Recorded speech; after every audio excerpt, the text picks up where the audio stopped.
Os livros de reis no Antigo Testamento hebraico, tá? Esse conjunto de 2 livros. Na Bíblia hebraica, né? No livro, aliás, no texto hebraico, era um só. Como diz aqui a apostila.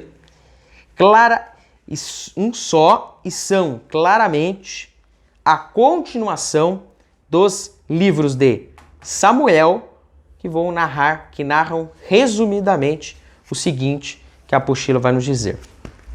Como o nome sugere, esses livros registram os acontecimentos do reinado de... Eu parei aqui de ler, porque após Davi vem o... quarto rei de Israel, que é Salomão.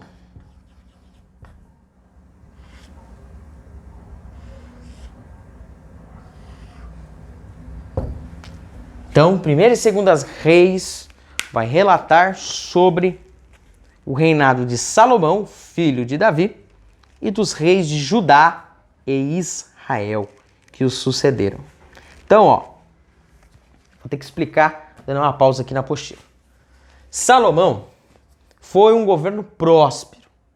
As fronteiras já estavam todas alargadas, Davi conquistou muitos povos. Então, Salomão assumiu um governo riquíssimo, cheio de riquezas, com muito dinheiro, pronto para ser governado.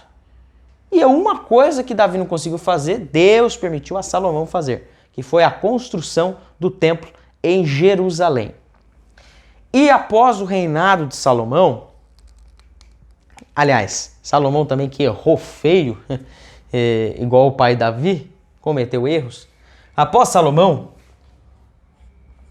quem assumiu o trono foi seu filho Roboão. Só que Roboão, quando assumiu o trono, o próprio povo de Israel veio até Roboão e disse assim: Roboão, seu pai foi muito duro conosco. Seu pai cobrava altos impostos. Nós estávamos sufocados. Pedimos para que você possa, melhorar essa questão dos tributos e melhorar a nossa vida no reino. Roboão foi consultar os sábios e conselheiros que o seu pai tinha. Os conselheiros falaram assim: não, escuta o povo.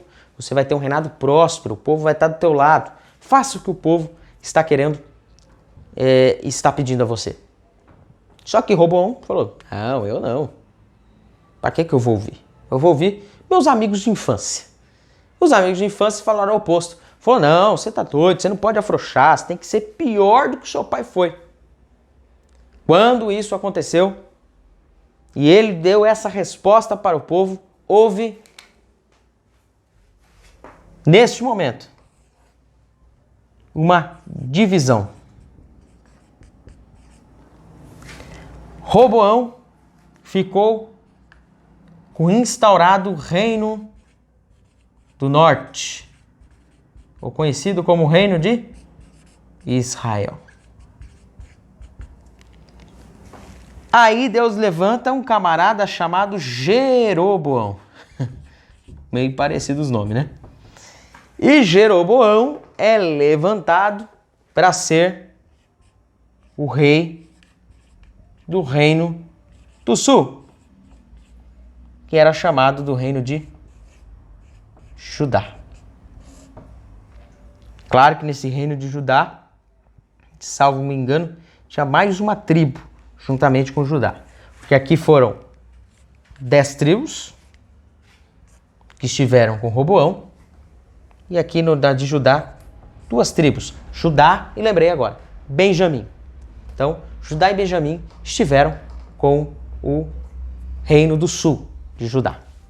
Então, aqui é primordial dizer, 1ª e 2ª Reis vai falar sobre esse reinado de Salomão, mas após a sua morte, há uma divisão entre as tribos, em 2 reinos. E isso vai gerar uma salada mista mais para frente. Não estou falando de ideias que você vai se confundir, mas as consequências do pecado desses 2 reinos vai ter suas noções. Aí diz assim, então, aqui, ó. Reinado de Salomão e dos reis de Judá e Israel, que o sucederam. Então, quer dizer, Primeira Reis e Segunda Reis, né, entre esses livros, vai contar em Primeira Reis aí o reinado de Salomão, e Segunda Reis foca essa divisão do reino, né, e vai contar o reinado de cada lado, começando por Jeroboão e Roboão. Então, diz assim, na apostila, abrangem um período de 400 anos e contam a história do crescimento e depois do declínio do reino, que acabou dividido. Israel e Judá são levados para o cativeiro. Olha só, hein? Para o cativeiro. Os livros dos reis começam com o rei Davi e terminam com o rei da Babilônia. Começam com a construção do templo e terminam com a destruição do templo. Começam com o primeiro sucessor de Davi ao trono, Salomão, e terminam com o último sucessor, Joaquim, libertado do cativeiro pelo rei da Babilônia. Eu vou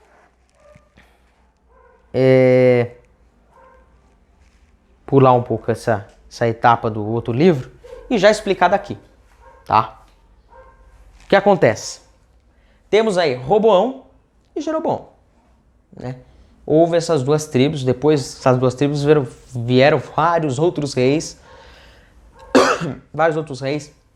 de Israel e de Judá. Só que o pecado de Israel foi tão grande que Deus levanta um povo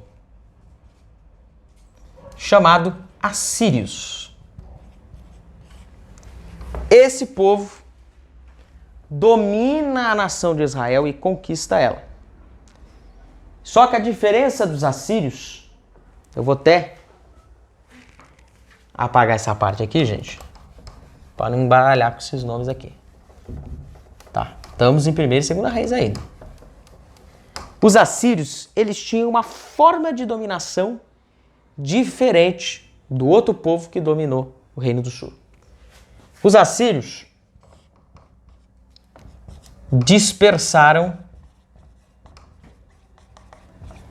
o povo judeu. E não só dispersaram o povo judeu, mas fizeram, vou usar esse termo, tá? Mesclaram as raças. Ou seja, levou outros povos para habitar o Reino do Norte, misturando o povo de Israel com os outros povos, quebrando a linhagem pura daquela nação. E o interessante, tá? É só para vocês entenderem que a capital desse Reino do Norte de Israel era chamada de Samaria.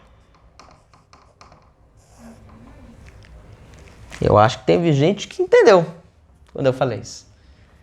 Se os assírios dominou, dispersou o povo e mesclou as raças, esse povo passou a ser chamado de samaritanos. Por isso que eu vou explicar essa questão dos samaritanos, mas eu vou voltar para Judá. O Reino do Sul, Judá, tinha como capital Jerusalém. Tá certo? E o Reino do Sul, eles foram dominados pelos babilônicos, povo da Babilônia, por meio de um grande rei chamado Nabucodonosor. O nomezinho lindo e grande, né? Rei Nabucodonosor, que saqueou o povo de Judá 3 vezes. A diferença do povo da Babilônia é que eles preferiram levar para a terra deles os, digamos assim, os nobres. Os nobres foram levados cativos para a Babilônia. E eles deixaram apenas o povo agricultor naquela terra. Não misturou nenhum povo com povo. Apenas manteve os agricultores e eles se tornavam uma colônia, né, dominada pela Babilônia. Então, os babilônios eles fizeram diferente. Eles levaram até a terra deles, mas não havia essa mistura de outras raças. Então, quando houve o retorno do cativeiro, esse povo aqui, ele voltou puro. E encontrou com um povo mesclado, chamado de samaritanos. Aí você vai entender uma coisa, lá em João capítulo 4, todos ficaram surpresos porque Jesus falava com uma mulher samaritana. Ou seja, os judeus não falavam, a partir depois desse episódio, não falavam mais com os samaritanos, porque para eles era um povo impuro, não era uma raça totalmente judia ou judaica, né? Ou dos hebreus. Então, foi aí que iniciou essa rixa entre judeus e samaritanos. Quando a gente tiver aí uma aula aí mais voltada à geografia bíblica, eu vou mostrar no mapa onde está Samaria, Judéia, Galiléia, o período do Novo Testamento de Cristo, para vocês verem a questão geográfica, como ficou após após o cativeiro dessas duas nações. Então, essa foi a questão histórica que até se passa em 1ª e 2ª Reis. E vai se repetir isso, tá? A apostila vai contar aqui para nós. Tudo isso também acontece em outros livros históricos, chamado de 1ª e 2ª Crônicas. Mas como assim? Repetiu? Não repetiu. Aqui vai dizer assim para nós na apostila. Na Bíblia hebraica, os 2 livros faziam parte do grupo de livros chamado de Os Escritos e aparecem como os últimos livros do cânone hebraico. Esses 2 livros contam a história inteira do povo de Deus, começando com Adão, em 1ª Crônicas, capítulo 1, versículo 1, e terminando com a volta do povo do cativeiro na Babilônia, no tempo de Ciro, rei da Pérsia. Então, o livro de Crônicas, ele já tem um enfoque mais nesse povo, tá? No retorno desse povo do exílio. Porque quando os assírios dominaram o Reino do Norte, eles não fizeram deportação. Eles apenas espalharam por entre outras nações e fizeram acontecer essa mistura.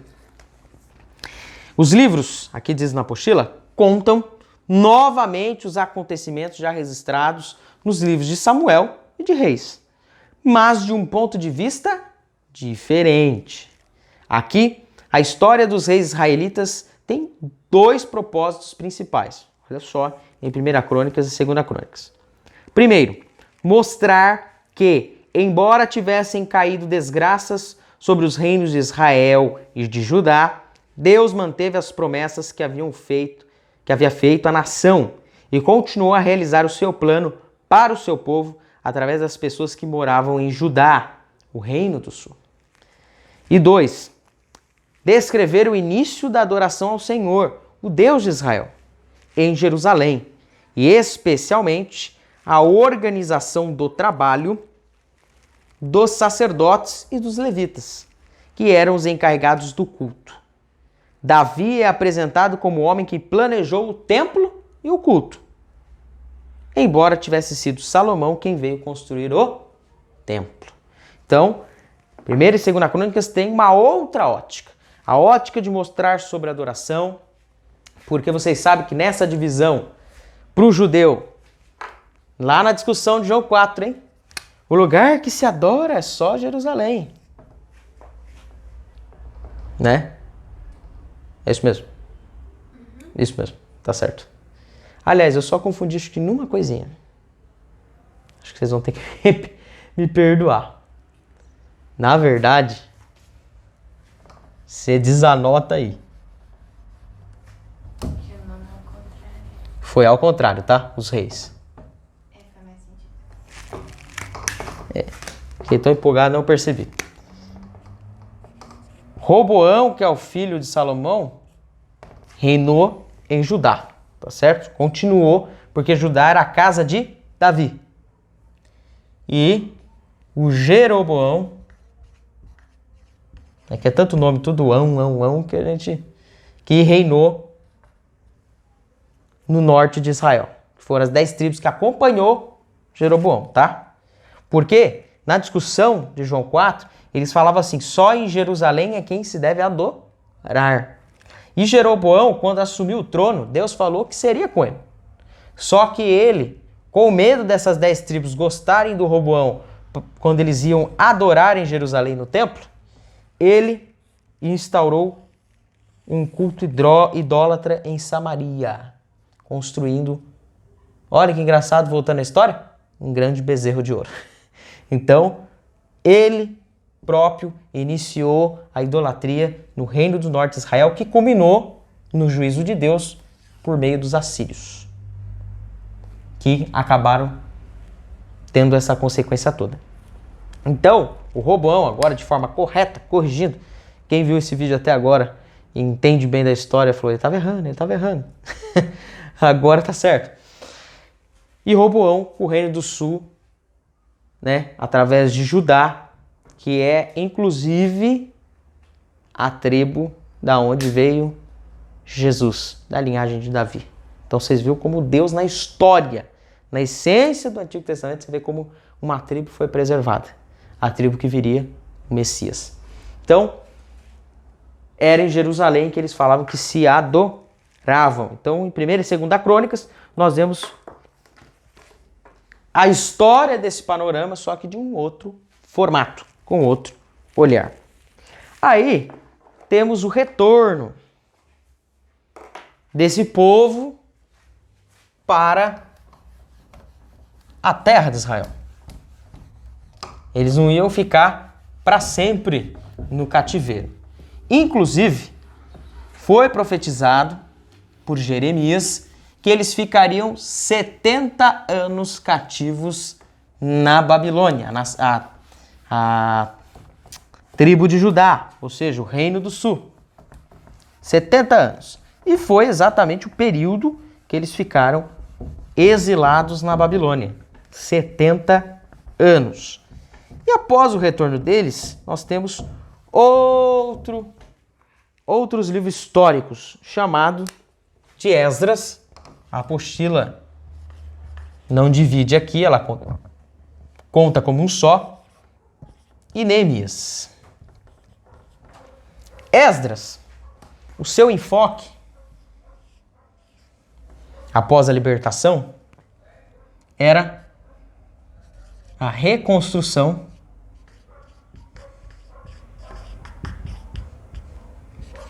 do templo. Certo? E Neemias, reconstrução de Jerusalém. Mais precisamente, todo mundo diz aí, né? Os muros. Tá certo? Então, temos esses 2 livros históricos, que a apostila vai dizer assim, que os 2, eles se constituíam originalmente no Antigo Testamento hebraico como um livro só. Tá certo? Esses livros cobrem aproximadamente 100 anos de história, do período aí de 538 a.C. até 433 a.C. Os acontecimentos começam pelo decreto de Ciro para a reconstrução de Jerusalém, lá em Esdras, capítulo 1, versículos 1 a 4, até as reformas efetivadas no 2º mandato de Neemias como governador, de acordo com as ordens persas, lá em Neemias, capítulo 13, versículos 6 a 30. Quando eu foquei aqui para vocês reconstrução do templo, porque Esdras, quando recebeu a ordem de reconstruir Jerusalém, a primeira coisa, o primeiro ato feito pelo povo de Israel, eles falam, não, primeiro nós temos que reconstruir o templo. Eles começaram pelo templo. Aí veio Neemias e terminou essa reconstrução da cidade de Jerusalém. Aí diz assim, os objetivos dos livros são narrar o retorno dos judeus da Babilônia e preservar a memória do povo da aliança. Esses registros mostram a fidelidade de Deus ao preservar os judeus no decorrer dos diversos governos humanos na história. As narrativas também visavam informar ao rei persa as atividades realizadas por ambos, como uma espécie de prestação de contas pela confiança depositada no retorno deles ao governo persa. Então, esses dois livros, que era um livro só, era também um livro de prestação de contas ao governo persa, de como andava a reconstrução de Jerusalém e tudo que estivesse ao seu redor. E um livro que aparece no meio desses acontecimentos. Olha que interessante. Eita. Caiu aqui a luz, gente. Voltou. Mas voltou. Acabou. Acabou a luz. Deixa eu ligar o flash. Ah, tudo certo. Vamos continuar essa aula? Vamos então, né? Vocês conseguem ler? Dá pra ler, fica até legal, mano. Tá bom, gente, ó, vou continuar, porque falta só esse livro para terminar e a gente voltar ao normal, tá? Voltou a luz. Não voltou. Voltou a luz. Vamos lá, continuar? Esther. Pode deixar. Esther é um livro que acontece dentro desse panorama. Esther. Tá? O livro de Esther não revela especificamente o nome do seu escritor. As tradições mais populares dizem ser Mordecai, que é um dos personagens do livro, conhecido também por Mardoqueu. Também eles podem dizer que foi Esdras e Neemias que poderiam ter escrito esse livro, já que eles tinham conhecimento dos costumes persas. Foi escrito provavelmente entre 460 e 350 a.C. O propósito do livro de Esther é mostrar a providência de Deus. Então, o tema desse livro? Providência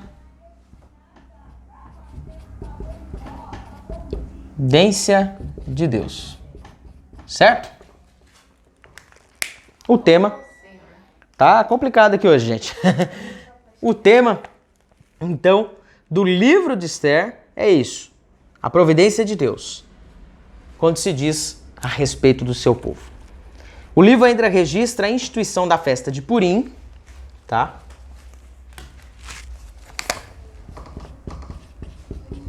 Festa de Purim, ou seja, é a festa chamada, né, de Purim.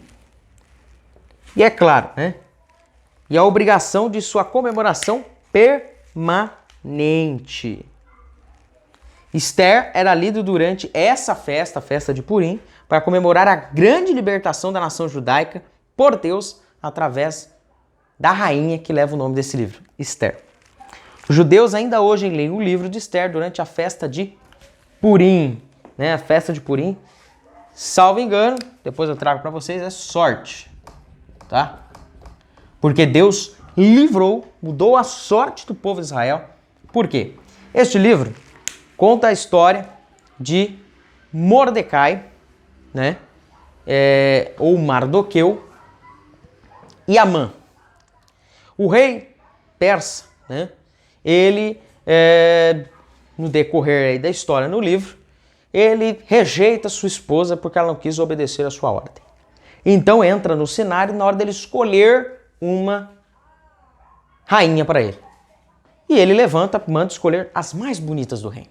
Entre elas estava Esther, que em hebraico seu nome na verdade é Hadassah. E quando Hadassah é escolhida, ela tem um nome mudado para Esther, ela faz parte desse reino. Só que Amã, um dos conselheiros do rei, não gostava de um judeu chamado Mardoqueu, ou Mordecai, que era, na verdade, o primo que cuidava de Esther porque ela perdeu seus pais. Então, nessa história, nessa trama toda, Amã pede para o rei decretar para que todo o povo judeu fosse exterminado do reino. Eu ia falar outro cargo aqui atual, né? O rei não viu problema nenhum e assinou isso, sem saber ainda que Esther era judia. Esther, enfim, conta com a ajuda de Deus, jejua, se dedica para virar a sorte e salvar o seu povo. E conseguiu, né? Através aí de todo o desenrolar desse livro, Esther consegue reverter o decreto do rei. Porque um decreto persa, uma vez dado, era irrevogável. Então tinha que ter outro, só substituindo, alterando alguma coisa ou outra. E foi o que aconteceu. Conseguiram fazer um decreto com que, se alguém atacasse o povo judeu tinha o total direito de se defender. Mas a partir desse decreto, ninguém mais ousou atacar o povo judeu. E assim, naquele dia que era para ser o dia da matança do povo judeu, virou o dia da festa que a gente conhece como a festa de Purim, a festa da sorte. Tá certo? E caindo essa energia de se vai e volta, graças a Deus encerramos, tá? A aula de hoje, que é sobre os livros históricos do Antigo Testamento. Para você que é aluno aí da Igreja Quadrangular de Jardim Eldorado, vou estar enviando a você uma cronologia, tá? Uma linha cronológica desses livros históricos, tudo que a gente já falou ali, tá certo? Tudo que a gente já falou. E a gente vai estudar ainda mais a fundo na próxima aula outra seção do Antigo Testamento, que é os livros poéticos. Tá certo? Agora, debaixo dessa forma, me despeço. Peço desculpa a todos aí por esse acontecimento, mas não estava no script. Mas que Deus abençoe a sua vida, que Deus abençoe a sua casa, a sua família e que possamos nos encontrar em mais uma videoaula. Muito obrigado a todos e Deus abençoe.